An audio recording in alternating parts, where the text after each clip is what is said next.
Good afternoon, everyone. Thank you so much for joining us today, and good morning, Gonzalo. So my name is Yan Yuemin. I'm an assistant professor at Chinese University of Hong Kong. So I'm very happy and to have this book talk by Professor and Dr. Gonzalo Larrea. So before I hand over to Professor and Dr. Larrea, please allow me to give a very short introduction of our today's speaker. So Professor and Dr. Gonzalo Larrea is an assistant professor at the International and European Law Department of the Utrecht School of Law. He specializes in international European law, sustainability law, regulatory law, and climate change. Prior to joining Utrecht University, Dr. Larrea obtained his PhD at the European University Institute, taught international European and environmental law at Pompeu Fabra University, as well as the University of Barcelona. He also worked as a research assistant at King's College London and served as an associate at a prominent European law firm. So today's book talk is about the speaker's new book on the climate funds and sustainable development, Who Pays in the End?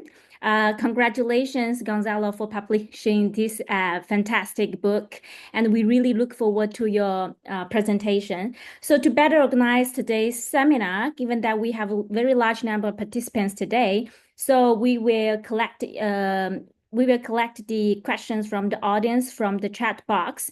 So the speaker will be speaking for around like 50 minutes or 45 minutes, and then we reserve around 10 minutes for the Q&A. So if you have any questions during the presentation, please leave your questions in the chat box, and then I will, pass these questions to our speaker after his presentation. So without further ado, please welcome our speaker, Dr. Larrea, please.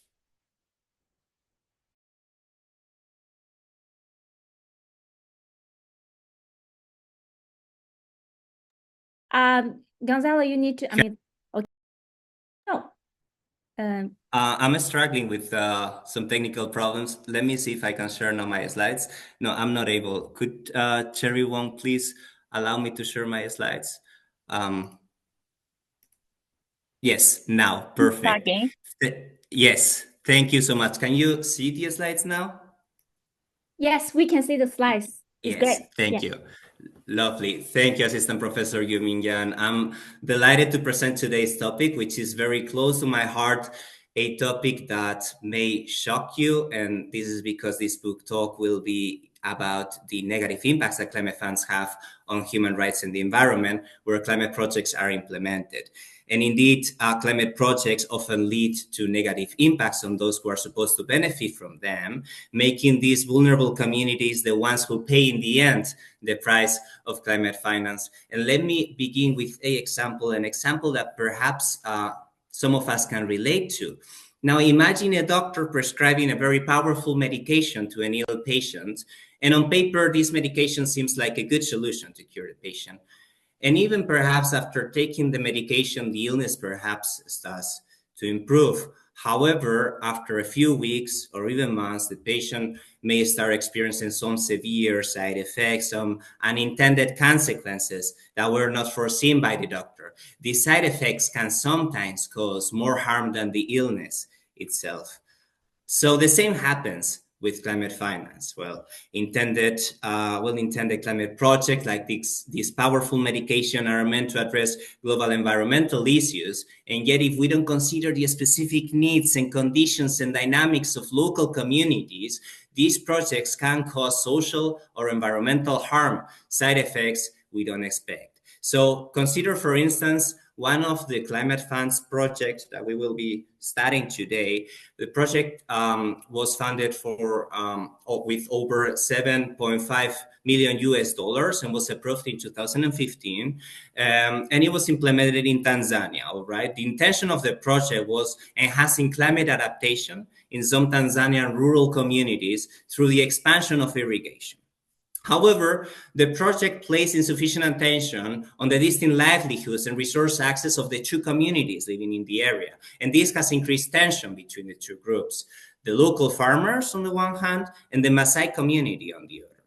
The Maasai community concretely was granted less access to irrigated land than the farmers, which forced them eventually to encroach upon the farmers' land for their livestock to have access to water. This eventually intensified tensions and ultimately escalated into a deadly armed conflict between the two groups. And unfortunately, this is not a dystopian vision, but a telling example of a reality of far more communities than you can imagine. While indeed the success of mitigation and adaptation policies of developing countries depends on the provision of climate finance, I'm not saying the opposite. This finance often contributes to adverse consequences on the environment and the rights of the very people that should benefit. So the point of this book talk and my book in general is that just as doctors need to carefully study the side effects of medications and monitor their patients and adjust treatments, climate funds must be managed in a way that continuously evaluates their impacts on local communities to prevent this unintended harm. And indeed, some efforts are being pursued right now to a certain extent because a lot of attention is being given to mobilizing climate finance to developing countries. And we saw this especially during the last two conferences of the parties of the UNFCCC, right? The United Nations Framework Convention on Climate Change that took place first in Dubai and more recently in Baku. However, a lot of this emphasis was placed on quantitative aspects, as highlighted by the last milestone achieved, the setting of the new collective quantified goal on climate finance, but not so much on qualitative aspects such as how these projects are being implemented and whether these risks are being actually placed in local communities. And my book examines the root of these risks, the root of these adverse impacts, and offers recommendations that should be discussed in the upcoming COPs in order to prevent them. And today's book talk will be about some of the criticisms and recommendations from this book, which I titled Climate Funds and Sustainable Development, Who Pays in the End? This will be today's outline. So first, we will study the climate finance legal framework and the governance of the climate funds that are mobilizing climate finance to developing countries under the UN. So how do developed countries mobilize climate finance to developing countries, and how is this finance turned into projects? Secondly, we will present 4 case studies of climate projects in order to exemplify the very types of adverse impacts that climate projects are having on local communities based in recipient countries. Thirdly, I will criticize the policies and practices of the climate funds to explore what are the underlying causes of the negative impacts that have on the communities that they aim to help. And finally, we will present some recommendations to prevent some of these impacts. So let's begin. Climate action, as you may know, involves both mitigation and adaptation. Mitigation initiatives revolve around reducing greenhouse gas emissions that are released into the atmosphere and that are leading to climate change, while adaptation encompasses the adjustments to address climate impacts in the meantime. And these efforts, as you can imagine, involve considerable expenses. Now think about the investments on renewable energy or improving energy efficiency or building resilient infrastructure, et cetera, et cetera, et cetera. So to give you some figures, according to the OECD, only in developing countries, these amounts could escalate to between 750 billion US dollars to almost 3 trillion US dollars per year by 2030. Now, the lack of capacity of some countries to cope with climate change has led partly to the creation of the UN climate regime, as you may know, a global framework that encompasses mainly 3 pillars, right? The UNFCCC that I was just referring to, the UN Conference on Sustainable Development, and the Millennium Development Goals that were later substituted by the SDGs, the Sustainable Development Goals, 17 interconnected objectives that are having created to promote global prosperity while protecting the planet.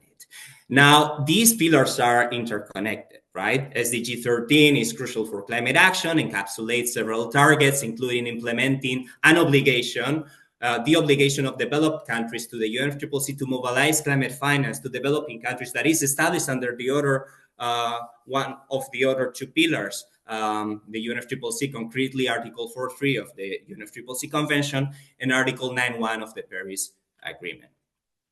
Now, how is this operationalized under the UNFCCC? Well, these obligations and this goal are operationalized in the form of the UNFCCC financial mechanism, which is tasked with this mobilization of the so-called new and additional climate finance as mandated under the provisions that I just mentioned. And right now, the UNFCCC financial mechanism encompasses the following 5 climate funds: the Global Environment Facility Trust Fund, or GEF Trust Fund, the Least Developed Countries Fund, LDCF, the Special Climate Change Fund, SCCF, the Adaptation Fund, and the Green Climate Fund. The first 3 funds, please note that they are 3 trust funds that belong to this umbrella institution, the GEF, the Global Environment Facility. So when I talk about the GEF funds, I will be talking about the GEF Trust Fund, the LDCF, and the SCCF, that even though they are a bit different, they share some common features, such as their policies of participation, transparency, and review. But I'll come back to this later on. Don't worry now. Now, not only these 3 trust funds of the GEF, but all the 5 funds are different. They differ in terms of their characteristics, the projects they fund, the developing countries that can access to the resources, etc. However, all 5 climate funds mobilize climate finance following the 6 steps that you can see on the slides. The process begins in all of them with their respective partner agencies. Each of them have different partner agencies, right? These are multilateral development banks, UN agencies, other international organizations, etc., that act as intermediaries between the funds and the applicant developing countries. They receive funding requests from developing countries that are interested in the funds that they are partnering with. Now, when they receive these requests, they develop together with the developing country a proposal. And this proposal is submitted to the secretariat of their fund. The secretariat screens all proposals according to the eligibility criteria of the fund. And mark my words, because this is really important.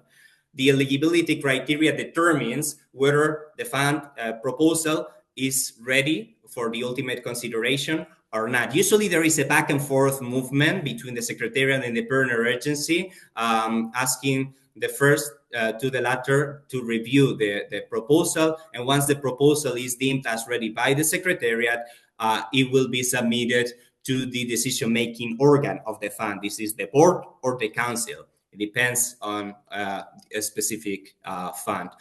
The board or council of the fund will ultimately decide to approve or not approve or reject the application. And if it is approved, the World Bank, which is the trustee of all 5 climate funds, will transfer the funds upon the written instruction of the board or council of the fund to the partner agency. So the money is transferred to the partner agency.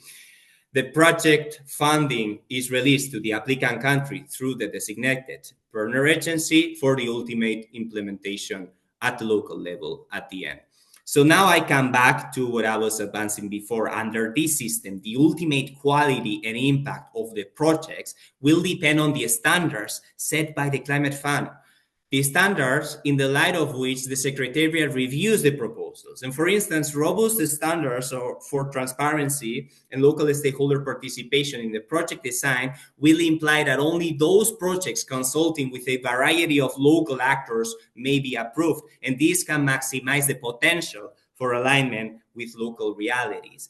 Whereas efficient standards can lead to the endorsement and execution of projects that have not considered sufficiently local realities, and that can ultimately lead to adverse consequences. Now, what adverse consequences? Let's move on and see some of the projects that have been approved to exemplify these adverse consequences that I'm referring to. Now, there are multiple climate mitigation and adaptation projects that have led to such consequences. When I talk about local stakeholders that are negatively affected by these impacts, I refer to local communities, to vulnerable groups and indigenous peoples that are based in recipient countries. And I will just highlight 4 projects, but you can find many more in the book. And generally, let me tell you that I've found that overall climate mitigation projects consist usually of monoculture tree plantations on an industrial scale, where fast-growing tree species such as eucalyptus are planted as monocultures with very short rotation cycles in order to maximize greenhouse gas reductions and food production. However, they often result in huge in constant water stress, as they are really water consuming, or they can lead also to contamination and degradation of soils due to the use of chemical fertilizers and agrotoxins. Climate adaptation projects on many occasions disclose insufficient information, offer little participation of stakeholders, and can result on adverse consequences for stakeholders' constitutional or customary rights over land, exacerbate food insecurity, or even lead to conflicts between communities, as I just exemplified with the project in Tanzania. So one of the various mitigation projects that have led to such impacts is the GEF Trust Funds project that you can see on the slide, which was approved in 2012, granting almost 3.5 million US dollars to Uganda. And the project involves clearing native vegetation to make way for mainly eucalyptus plantations. And this has made the land become bare, drier, less biodiverse, and less arable, harming the livelihoods and food security of local communities, while the firewood they expected to obtain to improve charcoal production is still deficient, as eucalyptus is not as suitable for charcoal as some of the species that were indeed cleared. And therefore, instead of helping to mitigate climate change, the project has further undermined the ability of indigenous peoples to have access to resources and to energy. Another similar example of a mitigation project is the GEF Trust Fund project that you can see now on your slide, which consisted of, again, planting monoculture eucalyptus plantations on an industrial scale and led to very similar impacts to the Geraseiros, the local community of the area where the project was implemented. An example of an adaptation project that led to dramatic impacts on the local communities is the project Green Sharm el Sheikh. It's a project that was implemented in Egypt in collaboration with the GEF agency UNDP, and it was funded by the GEF Trust Fund in 2019. And its objective was to enhance adaptation to climate impacts and promote the resilience of local communities by protecting an area of the Marsa Alam, among other initiatives. However, this protection led to land dispossession of the Ababda indigenous community, which inhabited the protected area. And finally, let's consider this other project that was approved by the Adaptation Fund in 2012. It was implemented in Jamaica together with a national partner agency, Planning Institute of Jamaica, which involved a 10 million US dollars project to boost coastline protection through, among other initiatives, the construction of breakwaters in order to enhance the resilience of farmers, fisherfolk, and other groups of vulnerable to climate impacts. However, many of these local stakeholders precisely oppose due to the environmental risk associated to the construction of breakwaters and suggested other initiatives. But these initiatives were largely ignored and the project was still approved as it was initially designed. Now, in my book, you will see a comprehensive literature review, and this literature focuses mainly on quantitative aspects that are related to the insufficient scale of funding mobilization or the excessively long timelines for funding approval, mainly related with this back and forth movement between the Secretariat and the partner agencies that I was referring to before.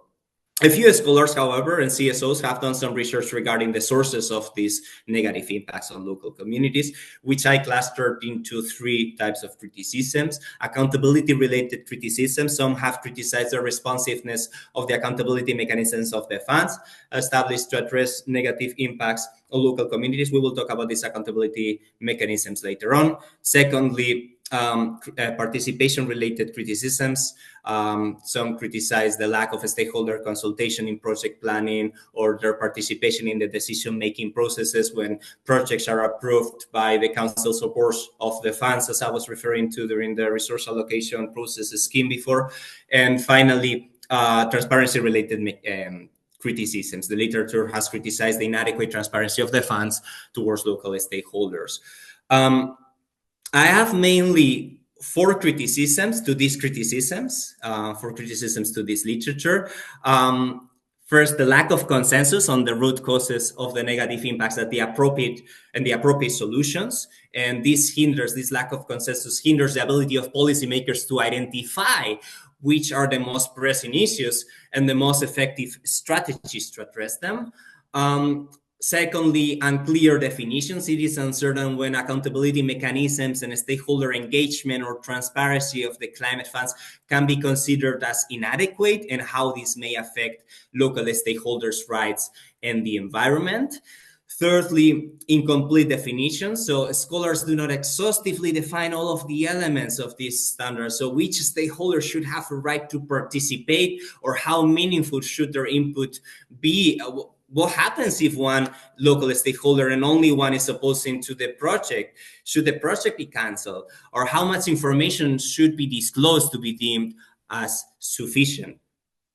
And finally, there is, perhaps this is the most important criticism in my opinion, there was before my book a lack of comprehensive analysis. There was no comprehensive and comparative analysis of all these potential sources of negative impact in relation to all of the climate funds. Conversely, criticisms focused mainly on very specific elements of climate funds separately, different climate funds. Yet the complexity of the relationship between insufficient review mechanisms and limited stakeholder participation and inadequate transparency can create a cascade of challenges that need for holistic solutions. And as a consequence, these solutions that I'm referring to, the solutions suggested by the literature until now, were uncoordinated and, in my opinion, inadequate. So how can these gaps be addressed? Now, these are my solutions that refer to the methodology that I employ in my book. So in my book, I first conduct a comprehensive analysis of the concepts of transparency, participation, and accountability within global governance and international law literature. Then I apply these concepts to climate finance in order to establish which are the benchmarks that the policies of climate funds should meet to be considered adequate. In the light of these benchmarks, I do a holistic analysis and comparison of the policies and practices of the funds, which demonstrates that not only transparency, participation, and accountability, but also the combination of the three of them, and in relation to all of the main 5 climate funds, are related and interfere with the negative impacts.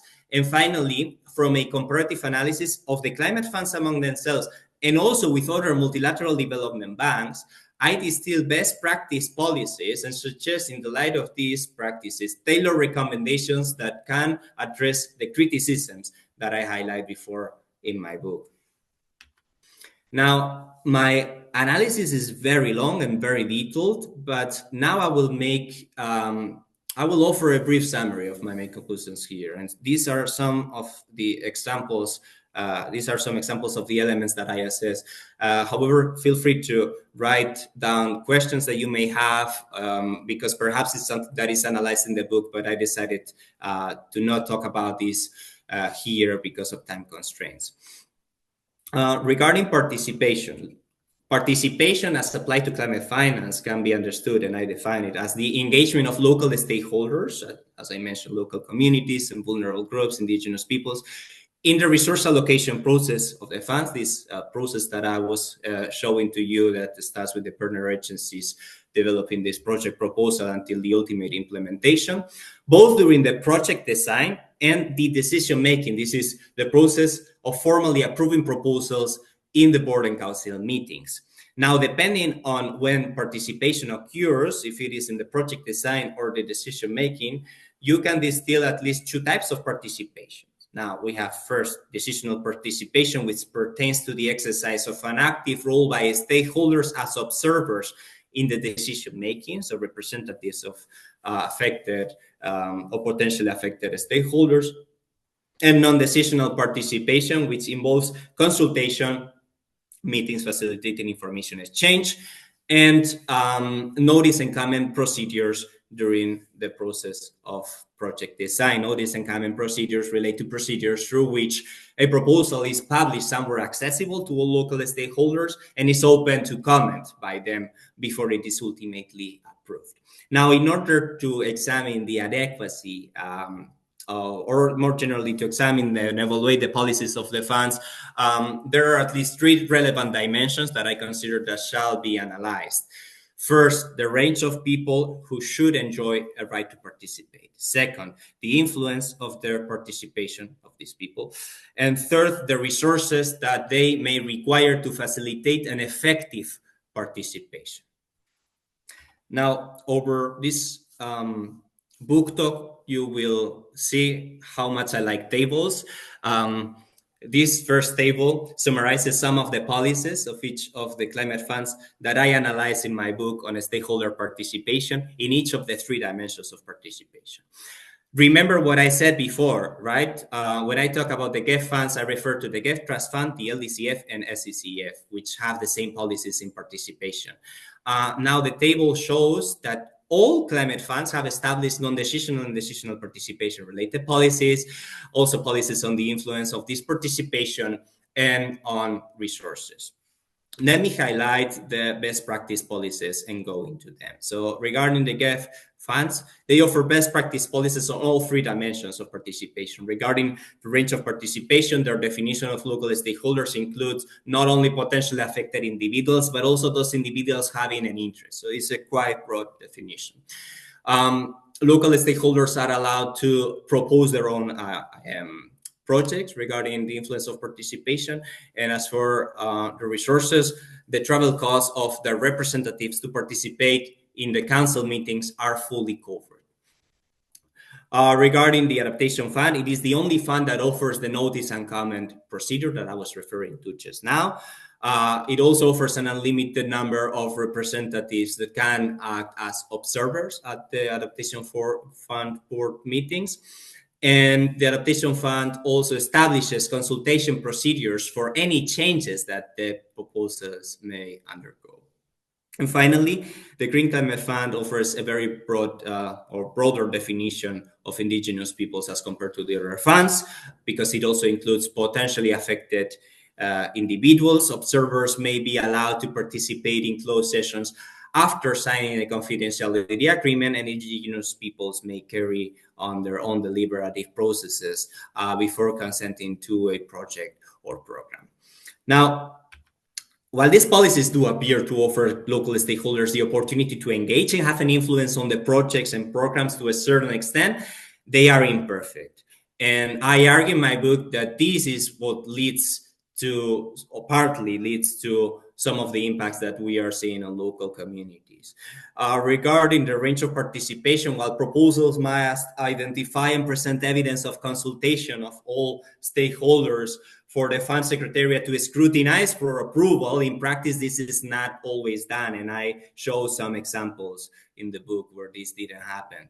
Not all individuals or groups who may wish to participate are offered the opportunity to comment on proposals, except in the case of the adaptation fund with the comment notice and comment procedure. However, even in the adaptation fund, they are only given 3 weeks to do so, which is quite challenging, taking into account that they have to go through very complex and large documents. And except for the adaptation fund, only a limited number of observers can attend board and council meetings, 10 in the GEF funds, 4 in the Green Climate Fund, which falls quite short of representing the diverse range of affected local stakeholders by a project.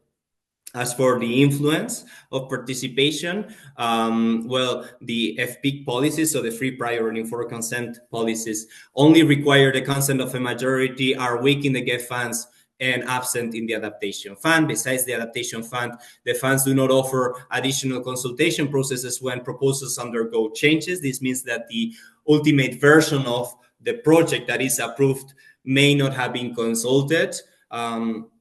And therefore, it's not counting with the input of local stakeholders that are potentially affected. Even when consultations are conducted, the practice of the funds demonstrates that stakeholders' inputs wield minimum influence over project design, as demonstrated perhaps by the example referred before in Jamaica. And interventions in the decision-making are only possible when discussions over an item agenda have already been concluded and when they are allowed, explicitly allowed, by a board or council member. And lastly, funding for local stakeholders' participation is very limited and can only be accessed and dispersed by recipient countries through their partner agencies. Now, what does this mean? What I argue in the book is that these circumstances considerably limit local stakeholders' capacity to have their views and interests considered in the project design and approval of a proposal, which implies an inadequate understanding of their interests and needs. And this means at least 2 things. First, projects won't take into account the unique characteristics of the affected communities, and this can result in the disruption of local traditions and social structures and an unequal distribution of burdens, potentially leading even to local conflicts over resources, as exemplified by the project in Tanzania before. Projects, on the other hand, won't consider environmental concerns or the traditional ecological knowledge of local populations, and this can lead to environmental degradation, loss of biodiversity, and unsustainable resource management practices that can eventually harm the environment, as I illustrated before by the projects, the mitigation projects. Now, let's move on to transparency. Transparency as applied to the resource allocation process of the climate funds would consist of offering local stakeholders access to information related to a project. And this information, I argue, is necessary to at least three things. First, enable project scrutiny and identify potential negative impacts in order to implement preventive measures. Second, to empower stakeholders to evaluate these impacts. And third, to assess whether these impacts are due to a failure of compliance with the fund's policies. I'll come back to this later. Now, again, I analyze three dimensions, but the three dimensions that are related with transparency, I argue, are the following. First, there is a quantitative dimension relating to the volume of information that shall be publicly disclosed. Secondly, a qualitative dimension related to the clarity of this information, whether it is understandable and so on. And thirdly, the restrictions that may limit full disclosure. Now, again, I prepared another table, this time to summarize some of the policies of the climate funds in each of the three dimensions of transparency. And the table, again, reflects that the fund's transparency policies are developed to a certain extent. Let's highlight now the best practices. The Adaptation Fund has the fewest practices in comparison. It discloses technical reports on the projects, and its policies oblige the Adaptation Fund board to give a clear explanation in relation to their funding decisions. The GEF funds offer best practice policies with regard to disclosing environmental and social policies in the local language, setting a minimum number of information gatherings. Only in exceptional circumstances may information not be disclosed, and they also offer both a request and an appeals procedure for undisclosed information. So when the local stakeholder does not have access to any information, they may be able to request this information, and if denied, appeal the denial. The Green Climate Fund is the fund that offers the greatest number of best practice policies. It offers the same best practice policies of the GEF funds, except for establishing a minimum number of information gatherings. And additionally, and on top of these, the Green Climate Fund requires the partner agencies to evaluate whether indigenous people's inputs have been taken into account during the project design. Its website offers linkages between board and project documents, and it's easy to navigate from the former to the latter. And the recordings of board meetings offer the possibility of directly accessing the relevant part of the meeting without having necessarily to watch the whole recording, which usually lasts for many hours. Again, the funds still fall short in their efforts to fully promote this time transparency. Regarding sufficiency, overall local stakeholders do not receive sufficient information on crucial aspects such as the detailed budgets for local activities, the exact location of these activities, the identity of potentially affected communities, the strengths and weaknesses of proposals, minutes or transcripts of the deliberations, etc., etc. Regarding the clarity of this information and its accessibility, disclosed information in most cases is only available in English. It is contained in very lengthy documents using very complex and highly specific language. Project and council or board information is disclosed on different sites, and it's very difficult to find a very relevant part of the meeting and the documents that are related to the specific project or the part of the project that is interesting to local stakeholders.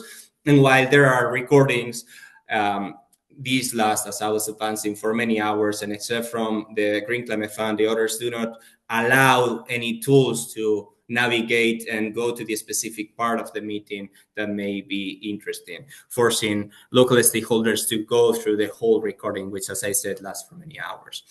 Regarding restrictions, the funds also neglect to specify when or why information shall not be disclosed. They refer to very general and broad terms related with privacy and confidentiality. When information is not disclosed or meetings are held in closed sessions, no justifications are provided, and the adaptation fund offers neither a process to request such information nor an appeals mechanism.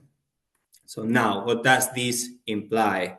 These circumstances significantly limit the exposure of projects to public scrutiny. And this has at least three consequences. First, it hinders stakeholders' ability to foresee potential repercussions that these projects may have and implement preventive measures. Second, it compromises their ability to understand the projects themselves and to duly participate. And this shows an overlap with participation. If you don't have enough information, how meaningful can your participation be in the project? And thirdly, and finally, it also diminishes their capacity to track and evaluate the specific performance of the funds on project design and approval, impeding them from taking corrective action when negative impacts arise due to non-compliance with the fund's policies. And this shows an overlap with accountability, right? Without information, you cannot possibly know whether any negative impacts that may have materialized when implementing the project may be associated with lack of compliance. So you already can see, right, that there are some correlationships between the three standards, between transparency and participation and transparency and accountability. And speaking about accountability, let's move on to the third part of this section. An assessment of the accountability of the climate funds involves an evaluation of whether and to what extent the funds are accountable to local stakeholders who are affected or potentially affected by their funding decisions, being judged by reference to a set of standards.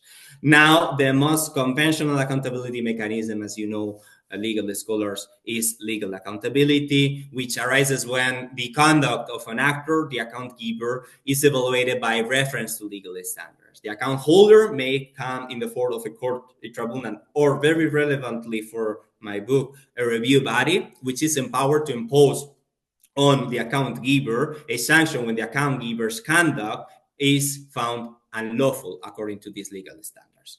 Now, all climate funds have review bodies. We will talk right now about them.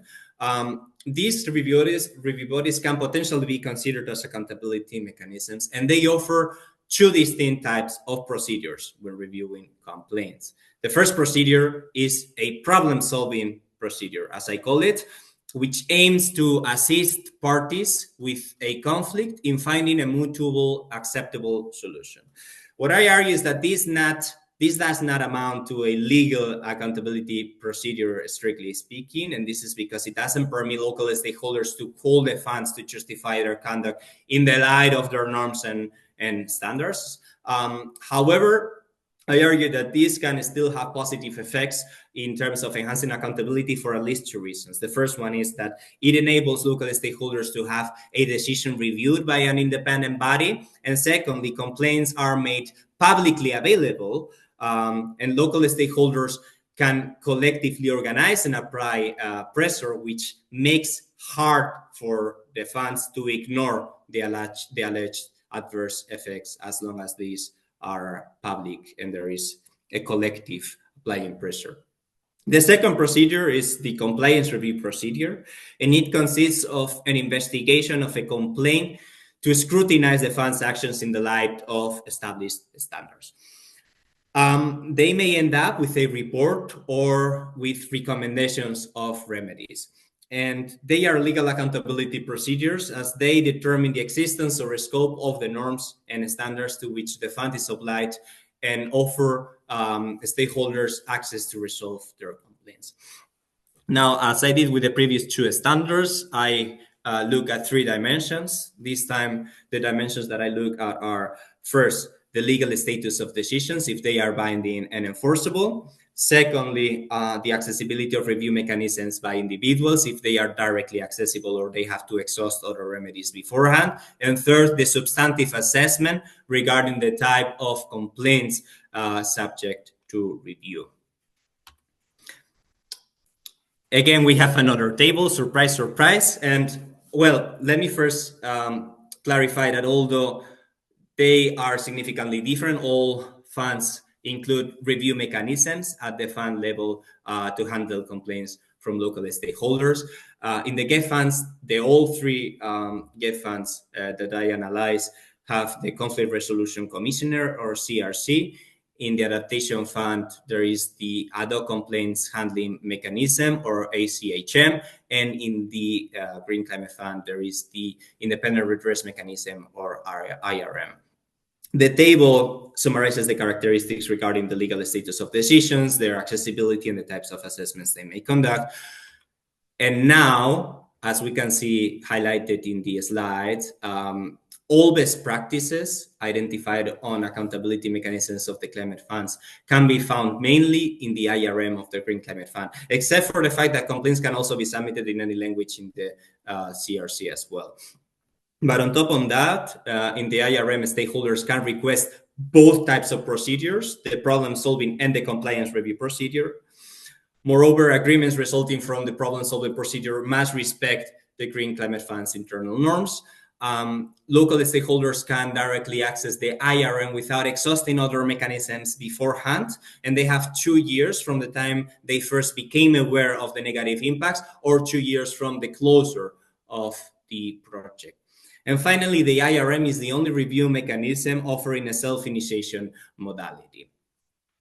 But again, the funds still fall short in their efforts to fully promote accountability to local stakeholders. And these are some of the examples of the criticisms that I put forward in the book. So for instance, regarding the legal status of decisions, the CRC's facilitative function is limited to facilitating dialogue and engaging in mediation or independent fact-finding, and the ACHM's fact-finding can lead to a report, but it's not even a recommendation. It's a very descriptive instrument that reflects on the parties' positions. The decisions of the IRM have a recommendatory nature. This means that they do not commit the fund to rectifying problems, and the ACHM and the IRM are structurally dependent on their funds boards, as the latter receive the ultimate report of the former, of the ACHM and the IRM, and decide whether to act or not. So they are not bound or committed by these instruments. Regarding accessibility, the ACHM only studies those complaints that are submitted in one of the 6 official languages of the United Nations. The ACHM also cannot be directly accessed by local stakeholders. Local stakeholders have to exhaust other remedies beforehand through the partner agencies, and neither the ACHM nor the CRC can self-initiate proceedings. And finally, during the compliance review procedures, the IRM can only assess complaints against its own policies, which may impede a sufficient securing of participation in transparency. As it has been demonstrated, the Green Climate Fund's policies on transparency and participation are not sufficient on certain aspects. And on many occasions, it happens that the policies were complied with, but still negative impacts were materialized. And what does all of this mean in relation to accountability? Well, it means that the funds are insufficiently accountable, and this hampers local stakeholders' ability to have their grievances reviewed by an independent body. In cases where local stakeholders are unable to directly access these mechanisms, they are left without an effective recourse to rights violations. But even where these grievances are reviewed, remedies may not even be enough to hold the funds to certain standards for perhaps 3 reasons. First, because these standards are not fully regulated on certain occasions in the policies and procedures of the funds. Secondly, because the review facilitates an agreement between the parties and ignores compliance with the funds rules. Or thirdly, because of the lack of bindingness of the remedies.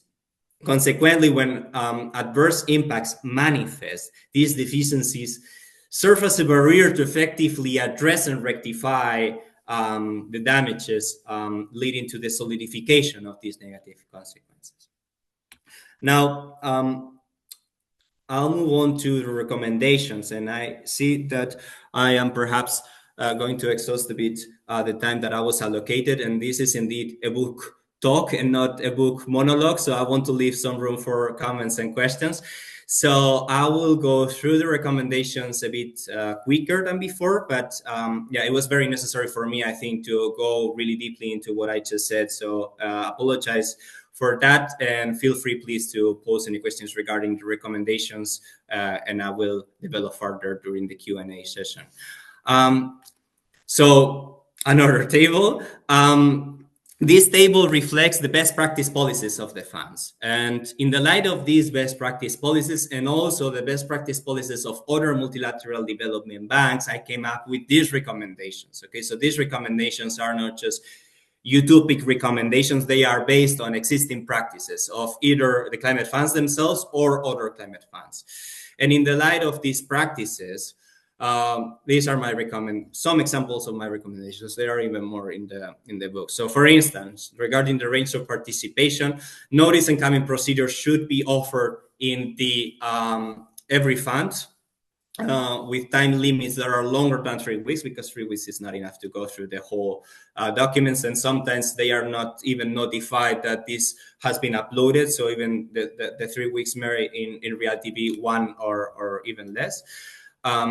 Regarding the influence of participation, consultation should take place every time there are significant changes, or the resources should cover travel expenses of observers or document translations. Regarding transparency, I followed the same procedure, composed this table, and in the light of this and other practices, I come up with the following recommendations. So, for instance, regarding sufficiency, information should be disclosed. So, for instance, relating to the batches, locations, and identity of communities affected, to have more clear information about these very crucial aspects that affect or give relevant information regarding the potential impacts. As for clarity, project proposal summaries should be offered in the local language. So it's not so important, I think, to and probably is not even doable to translate all the project documents, because, as I said before, we're talking about vast quantities of pages of information and so on. But perhaps it would be more efficient and actually would has a lot of clarity having adequate proposal summaries. And regarding restrictions, the adaptation fund should offer a request and an appeals mechanism. And finally, regarding accountability, the decisions should be more binding and commit to a larger extent to decision-making organs, or at least decision-making organs should be obliged to provide justifications of why these are not obeyed and followed. It should be possible that complaints are submitted in any language, as it is the case with the CRC and the Green Climate Fund's IRM. And review mechanisms should review both breaches of funds policies and also potential adverse effects, because as we saw before, and I repeated a couple of times, sometimes when policies are obeyed and fulfilled and followed, there are still potential adverse effects. And if the funds can only, or the review mechanisms can only review compliance with policies, some potential adverse effects may not be remedied. So to conclude, and I finish, first, we have seen that the funds can cause significant adverse effects on the very communities that should benefit from their funding. Impacts on their livelihoods, impacts on food and water security, on their rights to land, and can even lead to armed conflicts. And in spite of the attention placed on climate finance right now by the international community, these impacts have caught insufficient attention by both the literature and policymakers. Now, the existing literature on climate finance is generic and sometimes outdated or limited, and impedes finding adequate solutions to this crucial problem. And in order to find these adequate solutions, it is crucial to define all the relevant aspects of transparency, participation, accountability, and also the interrelationship between these standards, as I demonstrated. And at the same time, also to conduct a comparison of all the climate funds in relation to these standards and with other multilateral development banks, to really see what are the practice policies that are doable and can address the negative impacts, the negative aspects of their policies that are leading to this impact. So finally, and just 2 words to conclude, a lot is being debated as to whether and how these funds shall be reformed, and a lot is focusing, unfortunately, on quantitative aspects. I just hope that this book talk helps to bring much needed attention to other qualitative aspects of the funding, because it is not just a matter of delivering more climate finance, but rather doing so in a manner that truly benefits those that are the ultimate victims of climate change. So that's all. So thank you so much for your time. Thank you, Assistant Professor Yuemin Yang, for making this presentation possible. And I really look forward to the discussion and to your question. Thank you so much, Gonzalo. Fantastic presentation, very comprehensive, informative, and illustrated. I really like the tables you make in this presentation. It's quite straightforward, but obviously there are a lot to digest. So I actually have a few questions now, and I want to categorize them into different types. So the first one, so let's begin with your recommendation, perhaps, right? I think you have made very solid and innovative arguments. So I think one question that is very important is how we are going to address the efficiency request. I mean, I obviously there is a lot to do to improve the participation, the transparency, as well as the accountability. But then it really needs a lot of more efforts. As you mentioned that nowadays those funds, those projects takes a long time. Then how we are going to, reconcile, make a balance between what you have proposed and the requirement for the efficiency. Thank you, Professor. It's a really relevant question, and indeed, there is a lot of debate that is being placed on this question, because projects taking long indeed can or may address or prevent the consequences in a worse manner. But as I advanced before, this is what I categorize as more like a quantitative type of analysis that is more popular in the literature, and indeed there is a lot of literature on how this time efficiency could be addressed. What I think, and I can mention here, is that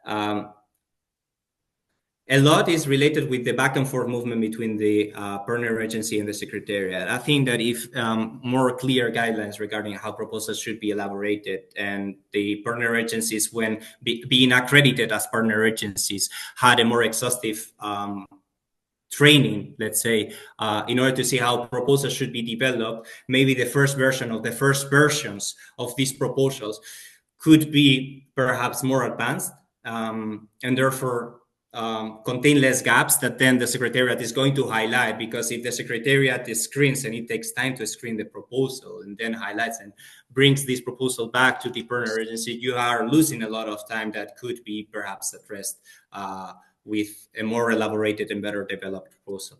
But this is perhaps a more quantitative aspect of climate finance that is less addressed in the book, even though I consider it very efficient, very, very important, and I consider it a relevant question. So thank you for that question. Yeah, thank you. I think the second type of question concerns about the project themselves. So as you mentioned that some climate funds have already caused some unintended and negative impacts. So when calculating or determining these unintended impacts, the question is about what kind of technologies or evidence, or even the law, which is the applicable law, or what is the applicable standard that have been used to establish the causal link, and then make the determination, the conclusion that, see, this is the negative impact caused by these project funds. That is also a really, really good question. So what I personally have been examining are the human rights instruments, international bills of human rights, and so on, and whether these were breached when projects were implemented, or there Mm, were, let's say, claims, plausible claims of arguing that there is such a right breach, and also international environmental treaties. So more generally, claims of damages, perhaps, right? Um, Unfortunately, when this book was written, well, the last bits of the research that led to this book were conducted.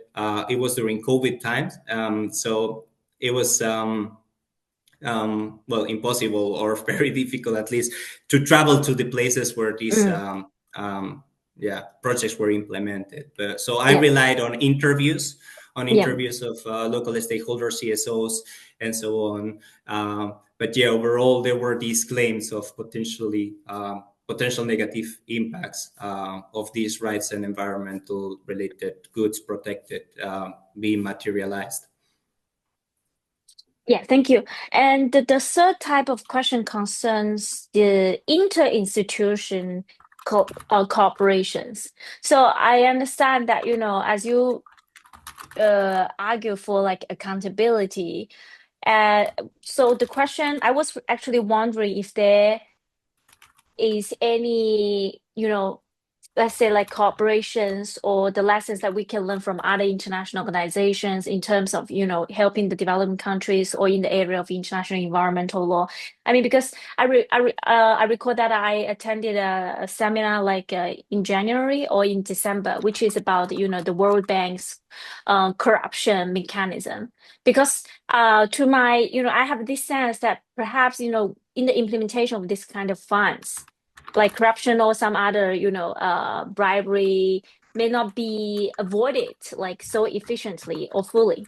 So I was wondering whether all these aspects may also be the reason that lead to the unsuccessful or partially successful or the climate funds, and then lead to the unintended impact. Is there any cooperations among these international institutions or initiatives? So let me ask you, please, Mm, to clarify this question. So you're talking about cooperation between other mm, international organizations and agencies in order to prevent these mm, damages mm, from perhaps their experience, so more experimentation related. Um, so something that I've been looking at lately is the so-called um, yeah, the GXG, so like global experimentalist governance, and mm, I think perhaps um, let me see. This is something that is important, and I have started to look at, and this is a very relevant question. So thank you, Yamin. So I think with this framework, the GXG, you can have local experimentation uploaded, from mm, the implementation of these projects by partner agencies. So as I mm, mentioned before, these partner agencies are UN agencies, international organizations, multilateral development banks, and also national implementing entities. And something that I suggested in a book chapter that I published recently for the European Union, but that could perhaps be applied to this regime, the international regime, is the fact that with some forms of institutionalization, so summits and meetings where this local knowledge can be shared and uploaded to the decision makers, you can indeed learn from lessons of different implementing agencies, the different partner agencies, and perhaps find more adequate tools to implement these projects, learn lessons and highlight best practice policies. And as I highlighted in this presentation, with these best practice policies, you can indeed come up with better reforms that can effectively tackle the the problem. So this is, I think, a very mm. relevant question. I think experimentation can be a solution also. Yeah, I think the last very quick question is about the legal consequences. You have made some like arguments. As of you also, analyze and examine several dimensions of the accountability of transparency and participation. And the question about legal consequences is that what if these procedures are not compliant with? What would be the consequence of that? Do you have any suggestions? Um, you mean already existing procedures, like Yeah. policies of the fund not being? Yeah, exactly. So perhaps if I share the the slide again, I because I briefly addressed this and maybe it was not very clear at the beginning. Let me see. Um, yeah, it was in this very slide, right? So Mm, if you see, um, so insufficient accountability of the climate funds, what implies is that yeah, local stakeholders will have less ability, right, to send their claims and have their grievances adequately reviewed, and sometimes. When policies are actually implemented or policies are actually fulfilled, there are still negative impacts, right? This is what I was highlighting before with the IRM's limitations of the Green Climate Fund. What happens is that on many occasions, you even when when the grievances are reviewed, the remedies are not enough because the IRM is just focusing on policy compliance, and when policy is complied, there are still negative impacts.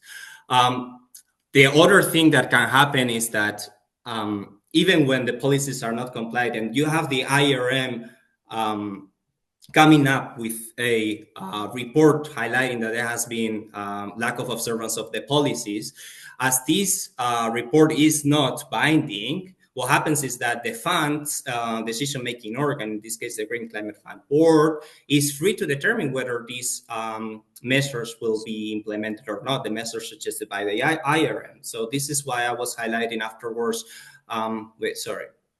this is why I was highlighting afterwards among different recommendations regarding accountability that the legal status of decisions should perhaps be binding or at least commit to the fund's decision-making organs. I think this can be a bit difficult to be implemented, but if at least the IRM had to give justifications of why this decision of the IRM, the board should give justifications of why the IRM's decision is not being taken into account, then perhaps it will be more difficult for the Green Climate Fund to observe the policies. I don't know if this responds to the question.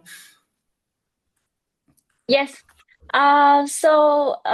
If there is no more questions, I think this is the end of our session. I want to say thank you, Gonzalo, for your fantastic presentation and congratulations again on publishing this great book. And I also want to thank the participants for joining us today.